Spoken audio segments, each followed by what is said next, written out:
তামাম দুনিয়ার মানুষদেরকে মহান আল্লাহ তাআলা ডেকে বলেন, হে গোলাম, এ আমার বন্ধুর দল, এ ইমানদারের দল, আল্লাহ মানুষকে নাম ধরে ডাকে না, ইমাম রে ডাকতেছে ইমাম, মুয়াজ্জিন রে ডাকে মুয়াজ্জিন, খতিব রে ডাকতেছে খতিব সাহেব, চেয়ারম্যানকে ডাকে চেয়ারম্যান, সভাপতি সাহেব রে ডাকতেছে সভাপতি সাহেব। চেয়ারম্যানের নাম তো চেয়ারম্যান না, ভিন্ন নাম আছে। তাই ভিন্ন নাম থাকা সত্ত্বেও চেয়ারম্যানকে কেন চেয়ারম্যান বলে ডাকতেছ? কয় নাম ধরে ডাকার চাইতে উপাধি ধরে ডাকলে বড় আনন্দ পায়, বড় খুশি হয়। আল্লাহ রাব্বুল আলামিন বলেন, ইমানদার, এ রহিমা, হালিমা, খাদিজা, ভালো করে শুনে নাও, আমি আল্লাহ কারো নাম ধরে ডাকি নাই, বরং আমি আল্লাহ ডাকছি ইয়া আইয়ুহাল্লাযীনা আমানু, হে আমার বন্ধুর দল, এ ইমানদারের দল। আল্লাহ মানুষকে বন্ধু বলে কেন সম্বোধন করলেন? আল্লাহ কয় তাকাইয়া দেখ, দুনিয়ায় যদি নামে নামে মিল হয়, বন্ধু হয়নি। আপনার নাম কি? আব্দুল করিম, আমার নামও আব্দুল করিম। আপনি কি করেন? কয় গাছের ব্যবসা করি, আমিও তো সেই গাছের ব্যবসা করি। তোর নাম আর আমার নাম যেহেতু এক, তোর কাজ আর আমার কাজ যেহেতু এক, তুই আমার দোস্ত মিতা বন্ধু, আমি তোর দোস্ত মিতা বন্ধু। আল্লাহ রাব্বুল আলামিন বলেন, ইমানদার, আমি আল্লাহর একটা গুণবাচক নাম হলো মুমিন, তোমাদের একটা গুণবাচক নাম হলো মুমিন। নাম যখন এক হয়ে গেছে, তোমরা আমার বন্ধু, আমি আল্লাহ তোমাদের বন্ধু। আল্লাহকে বন্ধু বানাইতে রাজি আছেন নি আপনারা? কারা কারা রাজি? দুটি হাত আল্লাহরে দেখায় দেন। নারায়ে তাকবীর, নারায়ে তাকবীর। আয় আল্লাহ সবাইকে আপনার বন্ধু বানায় নেন, জোরে বলেন আমিন। আরে নবীর উম্মতের দল, আল্লাহ কয় পয়গম্বর উম্মতরে জানায় দেন, দুনিয়ার মানুষ যদি আমি আল্লাহকে বন্ধু বানাইতে যায়, দুনিয়ার মানুষদেরকে বলে দেন, দুনিয়ার মানুষ যদি প্রধানমন্ত্রীর সাথে সম্পর্ক স্থাপন করতে যায়, সরাসরি কোনোদিন যাওয়ার সম্ভবপর হবে না। আশেপাশে যারা আছে তাদের সাথে সম্পর্ক ভালো হলে প্রধানমন্ত্রীর সাথেও সম্পর্ক ভালো হবে। কথা বলেন ঠিক কি ঠিক না?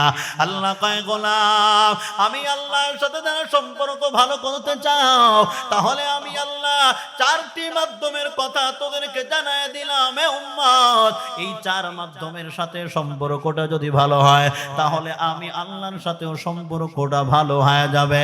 এক নাম্বার মাধ্যম, আল্লাহ কয় এক নাম্বার মাধ্যম, চারটি জিনিসের এক নাম্বার মাধ্যম হলো বাইতুল্লাহ। এক নাম্বার হলো বাইতুল্লাহ, আল্লাহর ঘর। এই আল্লাহর ঘরের দিকে মানুষ যখন তাকায় থাকে, তখন আলাদা একটা মহব্বতের অবতরণ হয়। কথা বলেন ঠিক কি ঠিক না? হাজী সাহেব হজ কমপ্লিট করার পরে হাজী সাহেব রিটার্ন ব্যাক হয়ে চলে যাইতেছে, সামনের দিকে গাড়ির সিট ওপেন করা, দরওয়াজাও খোলা, সবাই সাথীরা ডাকতেছে, কিন্তু হাজী সাহেব যায় না। পিছনে ওই কালো ঘরের দিকে তাকাইয়া কান্না করতেছে। ডাক দিয়ে কয়, কিরে হাজী সাহেব, 1.5 মাসের সফর, এই 1.5 মাসের সফরে আপনাকে একদিনের জন্য কান্না করতে দেখি নাই, কিন্তু আজ বিদায় বেলা এত খুশির আনন্দের মুহূর্ত আপনার, বিদায় নিয়ে বাংলাদেশে চলে যাবেন, ওখানে গিয়ে সবার সাথে আনন্দ উৎসব মুখর পরিবেশে সবার সাথে সাক্ষাৎ করবেন, আপনাকে আজ কান্না জড়িত কণ্ঠে কেন দেখা যায়? হাজী সাহেব চোখের পানি ছেড়ে ডাক দিয়ে কয়, রে সাথী ভাই, আমি তো কাঁদি না, কে যেন আমার কাঁদায়। ও মদিনার মাটি রে, সকল সুখ বুঝি তোর কপালে। যেতে মন চায়, যাইতে মন চায়। ও মদিনার মাটি রে, সকল সুখ বুঝি তোর কপালে। ও মদিনা রে, তোর বুকে আমার নবী, যার জন্যে পাগল সবই, যার তরে হইল সৃষ্টি ত্রিভুবন। ভাবি আমি সারাক্ষণে কখন যাব সেখানে, ভাবি আমি সারাক্ষণে কখন যাব সেখানে, সহে না সহে না আর পরাণে ও মদিনার মাটি রে সকল সুখ বুঝি তোর কপালে। আল্লাহ সবাইকে যাওয়ার তৌফিক দেন। আরো আসতে বলেন, ও মদিনা রে তোর কাছে গেলে আমি কত সুখী হতাম জানি, তোরে আমি বোঝাইব কেমনে।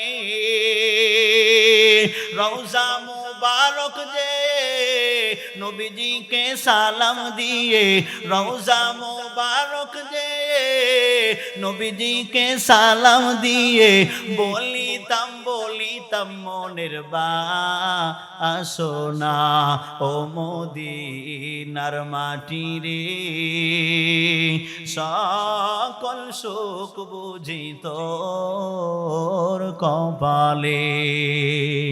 আল্লাহ আমাদের সবাইকে মদিনা মক্কার মুসাফির হওয়ার তৌফিক দান করেন। আল্লাহ বলেন পয়গম্বর, এক নম্বর হলো বাইতুল্লাহ। এই বাইতুল্লাহর সাথে যদি মানুষ সম্পর্ক লাগায় দেয়, আমার সাথে সম্পর্ক ভালো হয়ে যাবে। দুই নম্বরে কিতাবুল্লাহ, দুই নম্বরে কিতাবুল্লাহ মানে আল্লাহর কোরআন কিতাব। তিন নম্বরে রাসূলুল্লাহ মানে মুহাম্মদুর রাসূলুল্লাহ আমগো নবী। চার নম্বরে যেই বিষয়টা বলবো, এ নবীর উম্মতের দল দিলটা নরম করে দে এ কুড়িগ্রামের মুসলমান, এই চার নম্বরটা বলে আলোচনা রীতি টেনে দিব। এই চার নম্বর বিষয়টা হলো আল্লাহ তাআলা কয় পয়গম্বর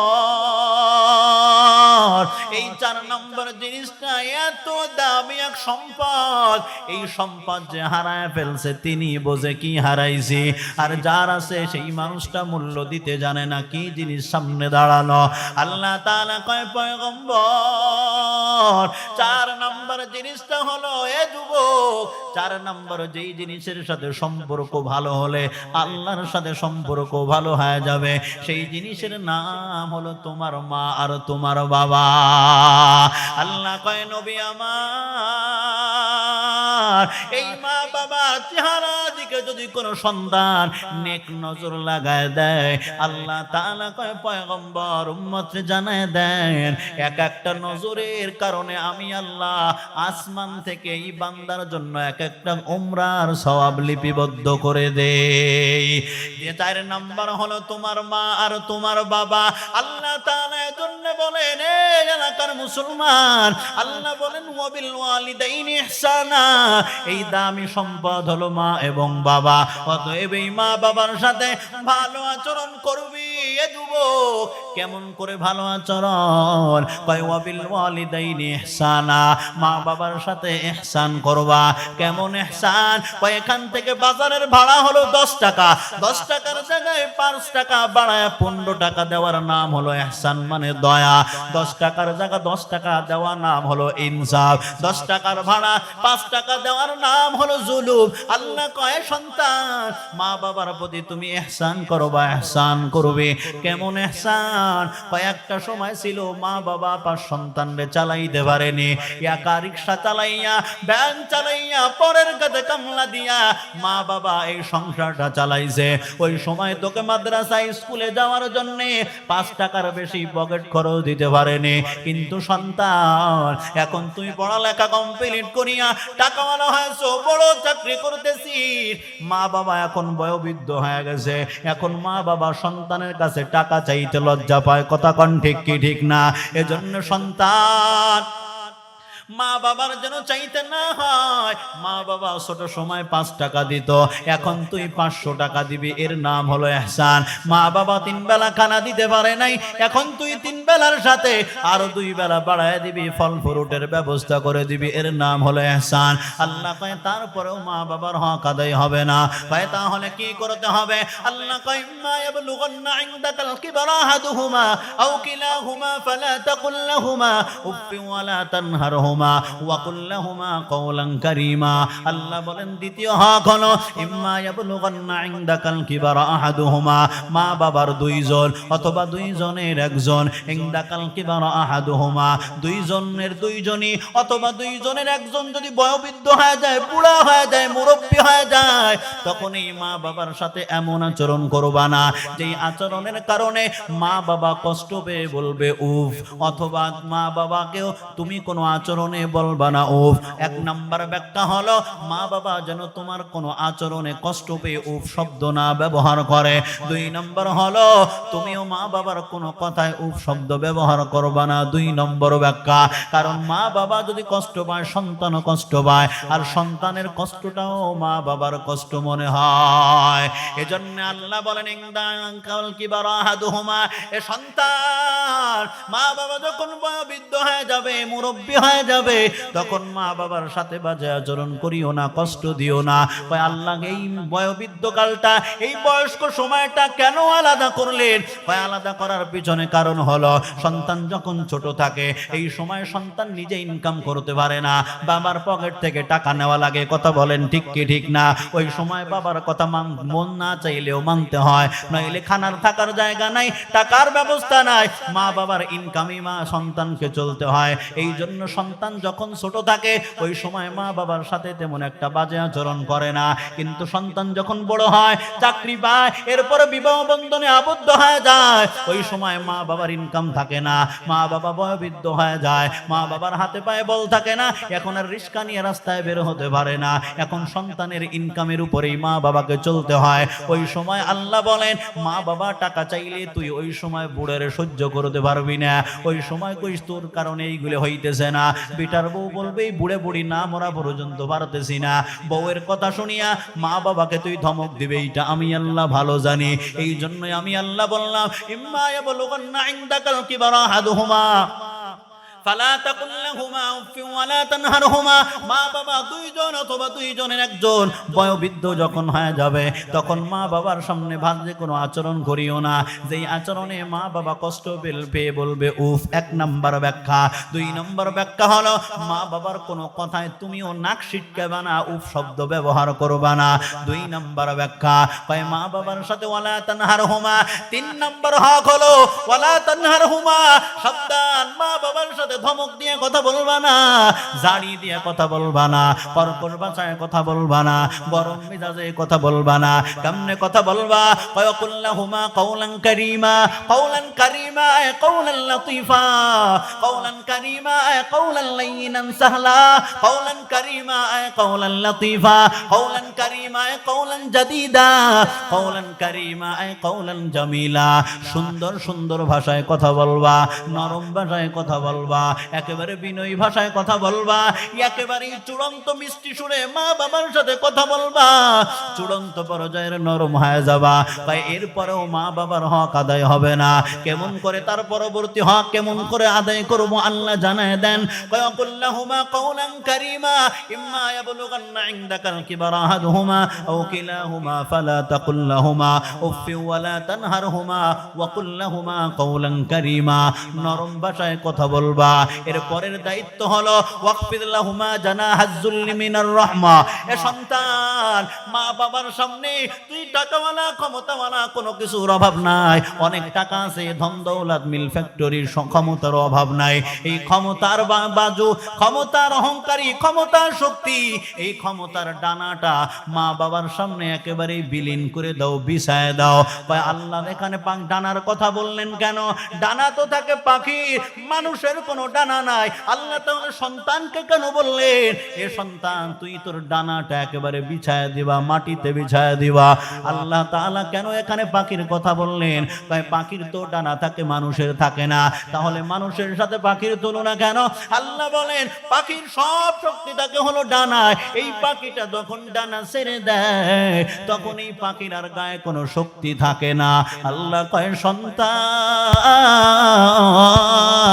টাকার গরম আর ক্ষমতার গরম, কত কিছুর অহংকার তোমার, এই ক্ষমতার অহংকারের ডানাটা ওই পাখির মতো দুর্বল করে দাও।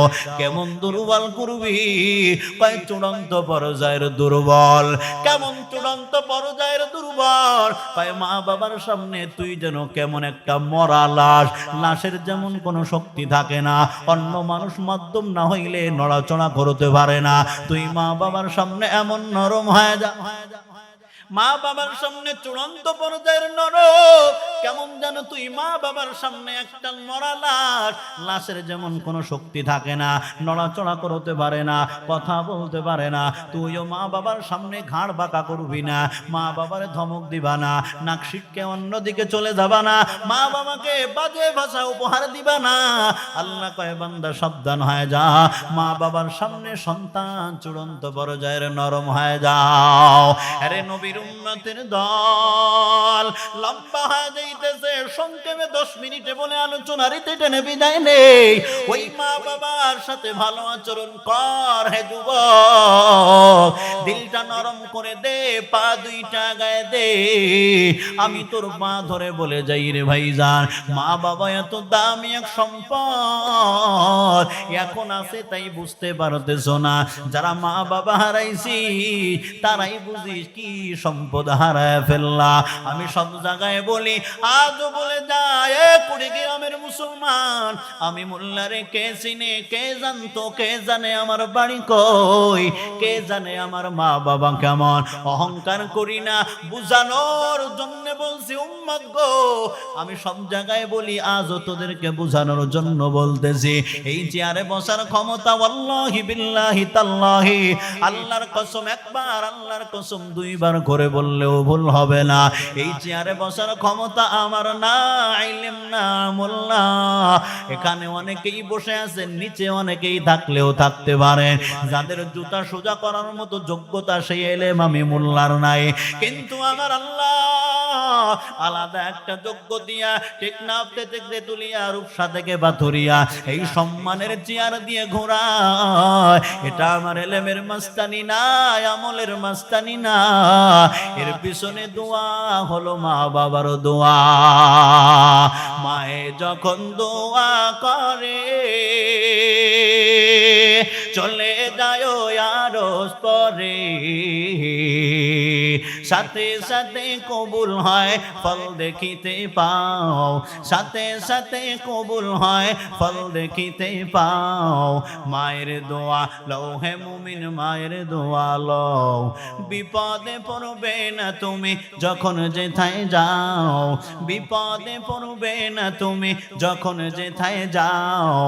মায়ের দোয়া লও হে মুমিন, মায়ের দোয়া লও। যাহা কিছু হও না কেনে, কিছুই না মায়ের দোয়া বিনে। বাস্তবে না বুইঝা মরে কইরো না যে ফাও, বাস্তবে না বুইঝা মনে কইরো না যে ফাও। মায়ের দোয়া লও হে মুমিন, মায়ের দোয়া লও, মায়ের দোয়া লও হে মুমিন, মায়ের দোয়া লও। নিজে নিজে মনে করো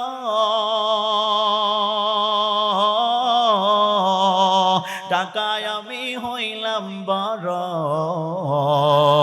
যার কারণে মৃত্যু মুখে বেঈমান হয়ে যাও, যার কারণে মৃত্যু মুখে বেঈমান হয়ে যাও।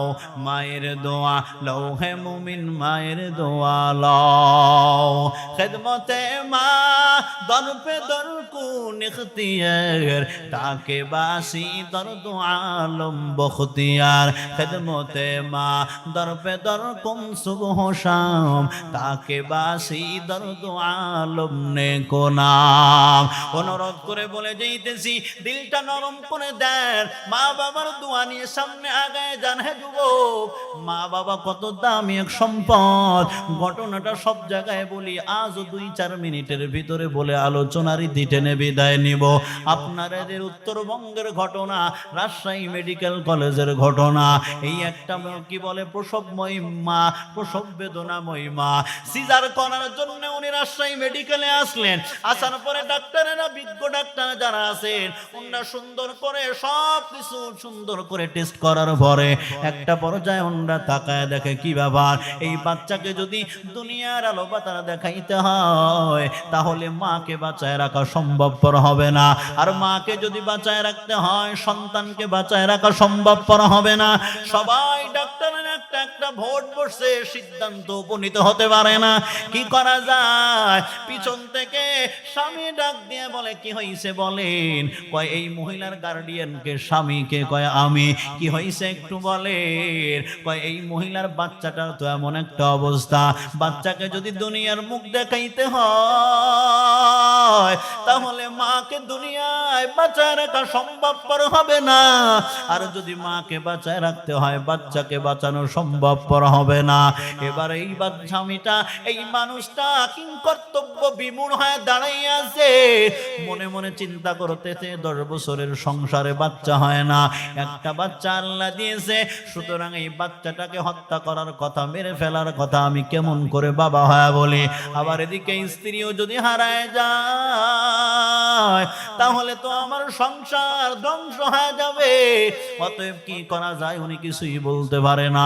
ডাক্তারের কয় চলে, এই স্বামী কিছুই বলতে পারবে না, সিদ্ধান্ত নিতে পারতেছে না, বুঝতে পেরেছে। ডাক্তাররা বলে চলেন নিজেরাই সিদ্ধান্ত নিব। রোগীকে ওই আম্মাদানকে বেডে শুয়াইয়া ডাক্তারেরা যখন ফিস ফিস আওয়াজে চুপি সরে তারা সিদ্ধান্ত উপনীত হতে যাইতেছেন। এই মহিলা শুনে ফেলেছে বাচ্চাকে যদি বাঁচায় রাখতে হয় মাকে বাঁচায় রাখা সম্ভবপর হবে না। আর মাকে যদি বাঁচায় রাখি তাহলে বাচ্চা দুনিয়ায় আসতে পারবে না। এই কথাটা যখন ওই মা শুনে ফেলেছে, মা তখন ডাক দিয়ে কয়, রে ডাক্তার, আমি আপনাদের পরামর্শের আওয়াজ কিছুটা হলেও শুনেছি। বাচ্চাকে যদি দুনিয়ার মুখ দেখাইতে হয় তাহলে বাচ্চার মা টিকবে না। আর বাচ্চার মাকে যদি বাঁচায় রাখতে চান তাহলে বাচ্চা দুনিয়ার মুখ দেখতে পারবে না। এরে ডাক্তার, আমি আপনার বোনের বয়সে আপনার কাছে আবদার জানাই, আমার এই সন্তানটারে আপনি হত্যা করবেন না, কারণ এই বাচ্চাটা আমার অনেক কষ্টের সন্তান। এই বাচ্চাটার জন্য আমি ঠিক মতো খানা খাইতে পারিনি, এই বাচ্চার জন্য আমি ঘুমাইতে পারি নাই। রে ডাক্তার, এই বাচ্চাটা পেটে থাকা অবস্থায় খানার প্লেট নিয়ে যখন বসেছি এই বাচ্চাটা পেটের ভিতরে লাথি মেরেছে। আমি মা ওখানে ভাতের থালা ফালাইয়া আবার দাঁড়ায় গেছি। সন্তান যখন একটু স্তব্ধ হলো আবার খানায় বসে গেছি, কিন্তু আবার যখন লাথি মারছে এভাবেই দাঁড়ায় গেছি। অনেক রজনী ছিল আমি খানা খাইতে পারি না। আরে ডাক্তার, পা ধরে অনুরোধ করে বলতেছি আপনি আমাকে দুনিয়ার থেকে বিদায় করে দেন, কিন্তু আমার বাচ্চাটারে দুনিয়ায় আসার বন্ধ করবেন না। আরে নবীর উম্মতের দল, ওই মা বাবার চাইতে আপন কেউ নাই দুনিয়াতে। যারা মা বাবাকে এখনো সামনে পেয়েছেন কপালওয়ালা, যারা হারিয়ে ফেলেছেন আপনার মতো আমার মতো হতভাগা কেউ নাই। অনুরোধ করে বলি, হে যুবক, ওই মা বাবার সাথে বাজে আচরণ করিও না। দুনিয়াতে যার মা নাই বাবা নাই ওই মানুষটার মতো হতভাগার কেউ নাই। আল্লাহ বলেন, বান্দা এ গোলাম, আমি আল্লাহর দেওয়া আসমানের বৃষ্টি ভোগ করতেছ, আমি আল্লাহর দেওয়া জমিনের ফসল খাইতেছ, আমি আল্লাহর দেওয়া চন্দ্রের আলো সূর্যের আলো, আমি আল্লাহর দেওয়া গাছের ফল, আমি আল্লাহর দেওয়া সমুদ্রের মাছ, এই সুন্দর সুন্দর নিয়ামত ভোগ করার পর বান্দা অনেক সময় শয়তানের ধোকায় পড়ে বলেই ফেলে আল্লাহ বলতে কেউ নাই, খালিক বলতে কেউ নাই, মালিক বলতে কেউ নাই। এই পৃথিবীটা প্রাকৃতিক ভাবে চলতেছে, চলতেই থাকবে, এর পিছনে রব বলতে কেউ নাই। এই ধরনের নাস্তিক কুমারকা মুসলমান আপনার কুড়িগ্রামে আছে না নাই? জোরে বলেন। আল্লাহ রাব্বুল আলামিন বলেন, ইমানদার, আমি আল্লাহ আছি কি নাই এইটা ইব্রাহিম থেকে খবর নে। বলে কে সেই ইব্রাহিম? কয় বলখের বাদশা ইব্রাহিম ইবনে আদহাম। পুরা বলখের ক্ষমতাটা ইব্রাহিমের হাতের মুঠোয়। ইব্রাহিম যদি বলে ডাইনে যা, বলখের মানুষগুলি ডাইনে যায়। ইব্রাহিম যদি বলে বামে যা, বামে যায়। এক কথায় পুরা বলখের মানুষগুলি ইব্রাহিমের হাতের গোলাম হয়ে গেছে। এই ইব্রাহিম গভীর রজনীতে ঘুমাইয়াছে। হঠাৎ করে গভীর রজনীতে কে যেন ইব্রাহিমের চোখের থেকে ঘুম কেড়ে নিয়ে চলে গেল। ইব্রাহিম ডাক দিয়ে কয়, প্রহরীর দল, কোন জিনিসে আমার চোখের থেকে ঘুম কেড়ে নিয়ে চলে গেল? এত বড় দুঃসাহসকার? তাড়াতাড়ি অভিযান চালায় দে। প্রহরীরা চিরুনি অভিযান চালানোর শেষে অবশেষে ডাক দিয়ে কয়, মহারাজ অনেক সুন্দর করে চিরুনি অভিযান চালাইলাম, কিন্তু না না কোনো কারণ বের করতে পারি নাই। ইব্রাহিম কয়, তোরা যা, আমি নিজেই নেমে পড়লাম কারণ বের করার জন্য। ইব্রাহিম ইবনে আদহাম এবার ঘুমায় না, মাথার নিচের বালিশটা হাঁটুর উপরে রেখা চিন্তায় পাগল। আমি ইব্রাহিম হলাম রাজ্যের বাদশা, অতএব এত বড় দুঃসাহসকার আমার অনুমতি ছাড়া আমার চোখের থেকে ঘুম কেড়ে নিয়ে চলে গেল। ইব্রাহিম ঘুমায় না, হঠাৎ করে তাকাইয়া দেখতেছে জানালার ছোট একটা ছিদ্র দিয়া চন্দ্রের হালকা আলো ইব্রাহিমের চোখের মণিকোঠায় আঘাত করে ফেলেছে। ইব্রাহিমের আর বুঝতে বাকি নাই, এই চন্দ্রের আলো আমার চোখের থেকে ঘুম কেড়ে নিয়ে চলে গেল। ইব্রাহিম কয়, কি ব্যাপার? পুরা বলখের মানুষগুলি আমার হাতের গোলাম। আমি যদি বলি ডাইনে যা, ডাইনে যায়। আমি যদি বলি বামে যা, বামে যায়। কিন্তু না না, প্রতিদিন সকালবেলা পূর্ব আকাশে দেখি সূর্য, এই সূর্যটা আবার পশ্চিমে ঘুমায় যায়। প্রতিদিন রাতের বেলায় দেখি চন্দ্র, এই চন্দ্রটা আবার 15 দিন পর বিলীন হয়ে যায়। বলখের মানুষগুলি যদিও আমার হাতের ইশারায় ওঠে আর বসে, আমি যা বলি তাই শোনে, কিন্তু না না, এই সূর্যটা তো আমার আঙ্গুলের ইশারায় ওঠে না, চন্দ্রটা তো আমার কথা অনুযায়ী ঘুমায় না। এর পিছনে অবশ্যই একজন ইশারা করনেওয়ালা মালিক আছে। আমি তাকে কেন চিনলাম না? আমার মতো কপাল পোড়া বাদশা দ্বিতীয় জন হতে পারে না। আল্লাহ কয়, গোলাম ইব্রাহিম তালাশ করেছে তাই পেয়ে গেছে, তুই আমি আল্লাহকে তালাশ কর, তালাশ কর। কেমনে তালাশ করবি? আল্লাহ কয়, গোলাম আমাকে পাওয়ার জন্য Japan, America, Europe, Kenya, Canada, Abu Dhabi, Dubai, Saudi Arab, Pakistan, এত দূরে যাওয়ার কোনো প্রয়োজন হবে না।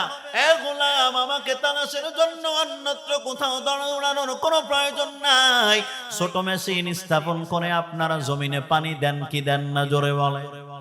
ছোট মেশিন স্থাপন করে জমিনে পানি দেন, ঠান্ডা মাথায় বুঝবেন। মনে মনে চিন্তা করলেন, এত দামি তৈলের পানি অন্যের জমিনে যেন চলে না যায়, এই জন্য পানি ছাড়ার আগে ড্রেন বা নালা যেটাই বলেন না কেন, সুন্দর করে ছিদ্রগুলি বন্ধ করে। কথা কন ঠিক কি ঠিক না?